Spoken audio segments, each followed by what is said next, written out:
Hey everybody, welcome back to Matthew Kelly Pottery. I hope you are doing well. Today I'm going to show you how I throw a lidded casserole, something like this one here. I've thrown some of these for my next wood firing, which is coming up in just a few weeks. This one has not even been bisque fired yet, but I'll show you how I make the pot and the lid, and you can figure out the rest after that for your own glazing and firing techniques. But for today, throwing the pot and the lid. So let's go.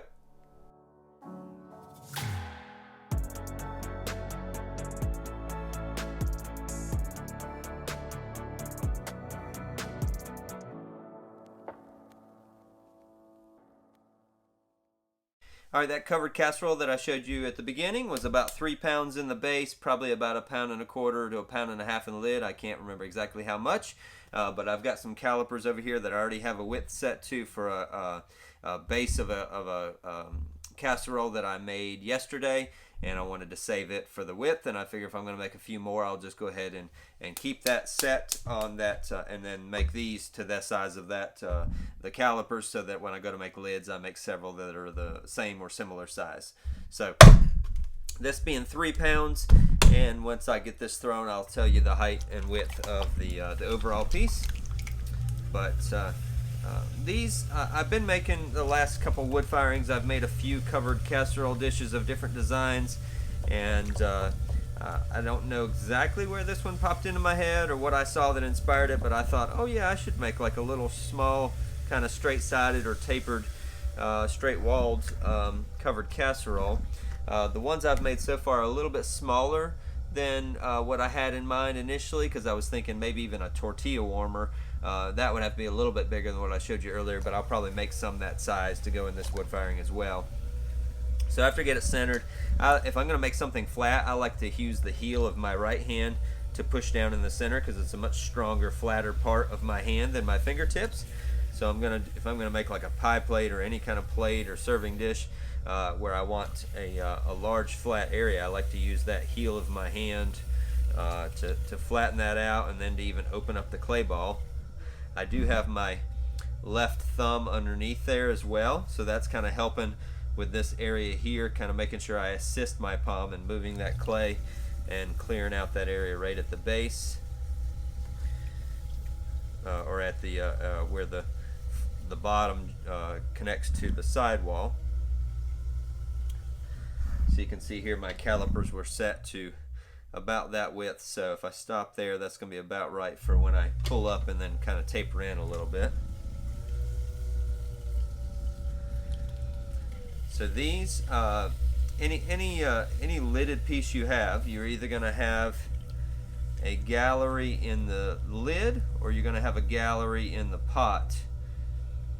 And depending on that will determine what kind of lid you have to make, depending on where the gallery is.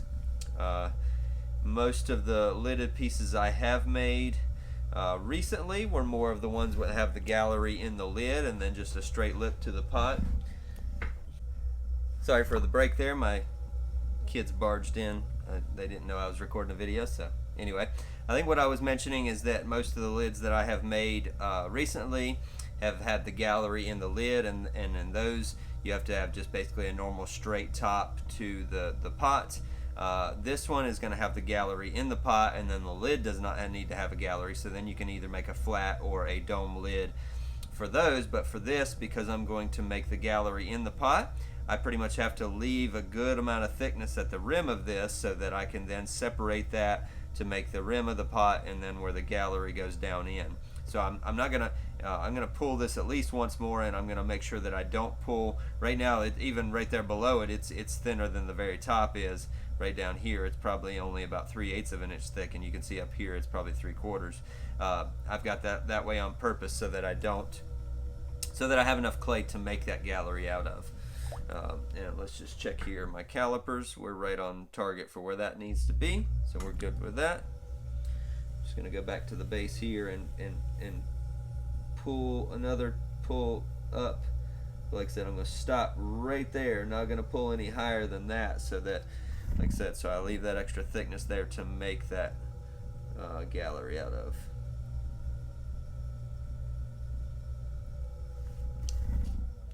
So you can see there what I need to make is right about where that needs to be, and I can always adjust this a little bit after I make that gallery.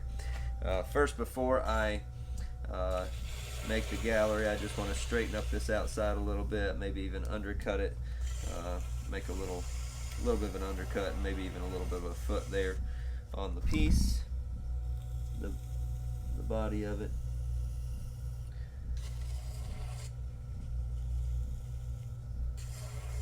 All right, there we go. So now, for making this kind of a gallery in a pot, I like to take the 90-degree angle on my rib here, which is not quite 90 degrees anymore. I'm just getting worn down both directions, but I can take that.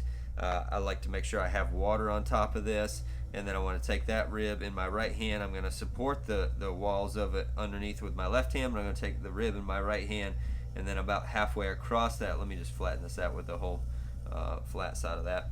Then I'm going to kind of go about halfway across this, or go in the middle of that, and then just push down with that corner of that rib. And you have to be really steady about this, and just push down there, and then I'm pushing some of that thickness of that clay down in, and then leaving the outside wall where it was. Make sure you have enough water on there so it doesn't grab too much, and push down in. And depending on how thick you're going to make your lid, just kind of adjust that based on how far you think you need to go down. Obviously you can't go too far, you'll seriously mess something up there, but you want to push that down in to make that gallery inside of the lip or the rim of the piece. And then make sure that's nice and cleaned up. I want to come back with my calipers and see if I've got that about where it needs to be, and it is perfect. Doesn't always work out that perfect, but that one did, so just for the camera.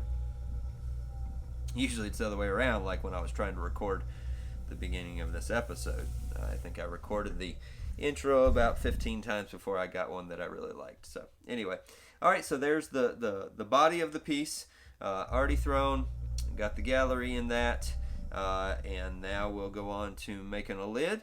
And then, like you saw in the one I had made, you can put handles on it however you want to do that, or no handles. And all that would be done most likely on this tomorrow. But I'll go ahead and make the lid and use the calipers to make that and show you how I make a raised lid for one of these. Alright, so here I have about 1.25 pounds, maybe a little bit more than that to make the first lid. I'm going to show you how I make a raised lid, and then I'd show you how I'd make a flat lid if I wanted to use a flat lid for something like this, because this kind of design can definitely work with a flat lid. Doesn't depends on the shape of the piece. It can look great, or it can be like, that's a little unflattering to have a flat lid on something that would be nicer to have a dome lid. But I want to show you guys something that I had never thought of. In all the years I've been making pottery, I'd never really thought that much about with these plastic calipers. I believe it was Danny Meisinger. I saw him teaching a workshop. I wasn't attending the workshop, but I just saw a clip of it on YouTube, on Instagram, where he was talking about these calipers, that this measurement and this measurement are never the same. And I'm like, okay, I should check mine. And so I did. So right now I'm going to go from the 1 because it's easier. I'll just go to the edge. It doesn't matter for this. A lot of times when I'm measuring the lid, if I want to keep that measurement in mind for later and I want to change the adjustment, I'll go from the 1, because a lot of rulers, this one actually starts at 0. A lot of them don't start at 0, so I'll go to 1. And then this one goes to just, literally maybe a 1/16 over, let's see, so that'd be like 9/16. So it's going to 7 and 9/16 would actually be 6 and 9/16 when you take out the 1. But the funny thing is when you flip this around, and then if I want to put this at the 1, and then I go to here, it's actually about a 1/16 shy. So this is like 7.5 or 6.5. So that's something to keep in mind as you do that. Now the good thing is that this width here that I would make the lid to, and this width here, this one is actually this one is smaller, so that's actually a trouble. I was actually going to say that's actually better, because then you can trim it out. So you got to remember, if this width here is a little bit bigger than this width, then you need to make sure you allow for that. And so if I wanted to actually adjust this to be like a 1/16, or I can just make sure that when I throw this that I'm actually touching each of these tips on that very edge of the rim or the lid. But just check yours and see how close they are. If they're close enough and you can deal with that, then that's fine. But just make sure that you check those, or use some metal calipers. You can use those. You just set the other way and then do a measurement on a ruler, and then set them the opposite way to make your lids. But just keep that in mind. And thanks, Danny, for the tip on that. Probably won't see this video, but at least I can tell you that's where I learned that from. So anyway, here is the £1.25 or so to make the lid. I learned to make raised lids years and years ago, and what I mean by a raised lid is I'm going to make basically a pancake. It's not going to be completely flat. I'm going to leave it a little bit thicker in the middle than the outside edge, but I'm kind of like making a pancake that's got a little bit of a dome to it. Like I said, I'm going to use my calipers. You can see here I've actually already gone out past where it needs to be. I can actually also trim that off after I make the lid, or before I start. You can see there, if I push that in, there's where I've gotten to. So I'm actually just going to go ahead and cut some of that extra clay off there. I can come back later, obviously, and trim this as it's drying as well. And that's another thing that I do a lot of times with lids, just to make sure that they're the right size. Alright, so what you do is get the width that you want, and you can see it's domed up. It's probably like, a little over 1 inch thick in the center. And what I mean by raised lid is I'm actually now going to push down in the center of this all the way down to the wheel head. And then I'm actually going to push my finger underneath the clay and start going away from me, underneath the clay on the bat, raising that clay up off of the bat. Need to make sure I add some water and put another finger down in there to give me some strength. Just pushing down onto the bat and away from where I'm sitting, up under that clay, making what I call a raised lid.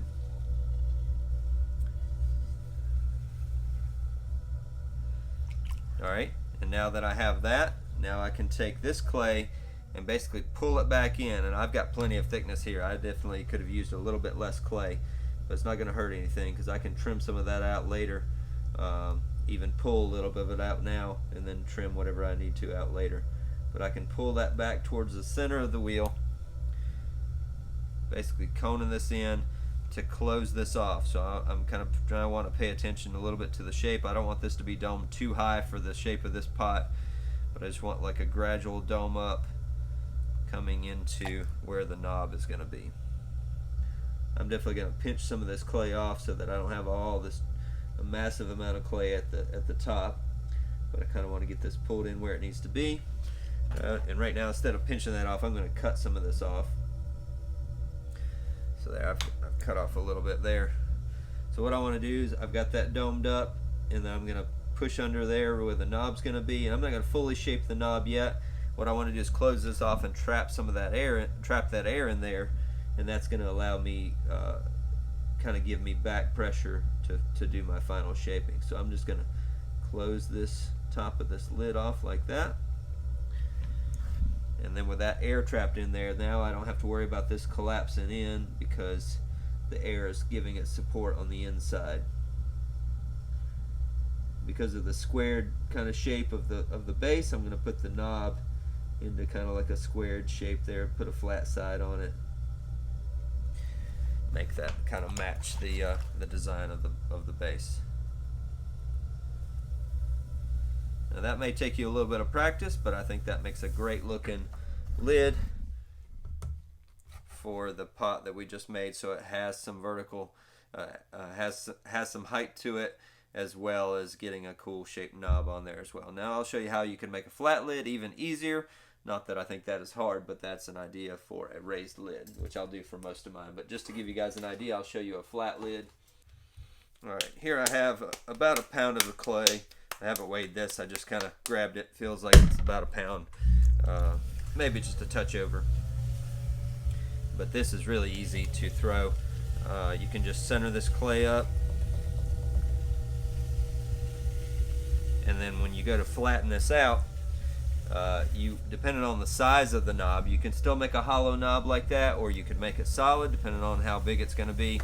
But if I was going to make a solid knob, which is the easiest way to do it, you would actually just come out from the center like this and then push down, so that as you're flattening the clay out, you're leaving some of that clay in the middle to make the knob out of. You want to make sure when you're doing this you don't trap slip or water or air underneath that outside edge, and then flatten that out like this.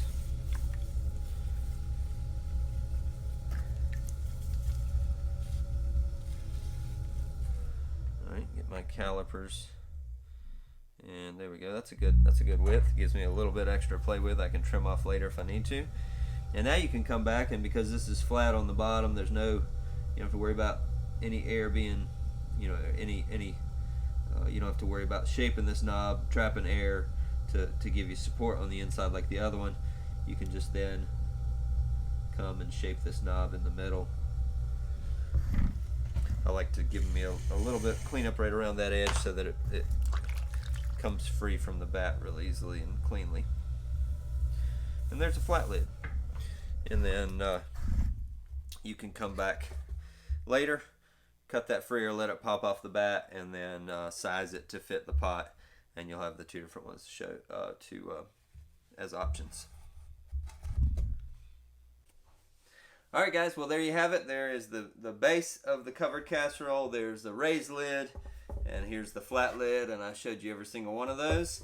And like I said, from there you can figure out your handles, your glazing, your firing. All that is individual to every potter. But just to give you an idea of how you could make a casserole, I'm going to make some of these, continue to make some of these this size, make some larger for some tortilla warmers, and maybe even larger ones than that. The last ones I made from the last kiln were considerably larger, like 6 pounds, and they had a rounded side. I like those as well, but hardest part about these in the wood kiln is making sure I support that lid with wads all the way around that rim so that I don't come out with a warped lid. I've done that plenty in the past. And it's no fun unloading a kiln and having a bunch of warped lids to some casseroles, and then you think, well, these are just going in the trash. So anyway, hope you guys have a great day, and thanks for your support, and we'll see you soon. Bye. One more note I just thought of is that I do take these raised lids like this as they dry, and I cut them free from the bat, and then I'll turn those over inside of a chuck, and then I trim the inside, because where I've thrown that, there's definitely a flat spot right out here at the edge and a sharp corner where that turns and starts to raise up, or if you turn it over, it starts to go down towards the knob. So I come back later, turn that over in a chuck, and trim that just to make it smooth, and so that helps a whole lot with the finish on the inside of these lids. But just thought I'd give you a heads up on that. I didn't know that it was worth making a whole video about, but just to give you a clue, if you're going to make raised lids like this, make sure as you cut them free from the bat, look at the underside and either put them in a chuck and trim them, or clean that up somehow with a knife so that you don't have a sharp edge on the inside of your raised lid. So there you go.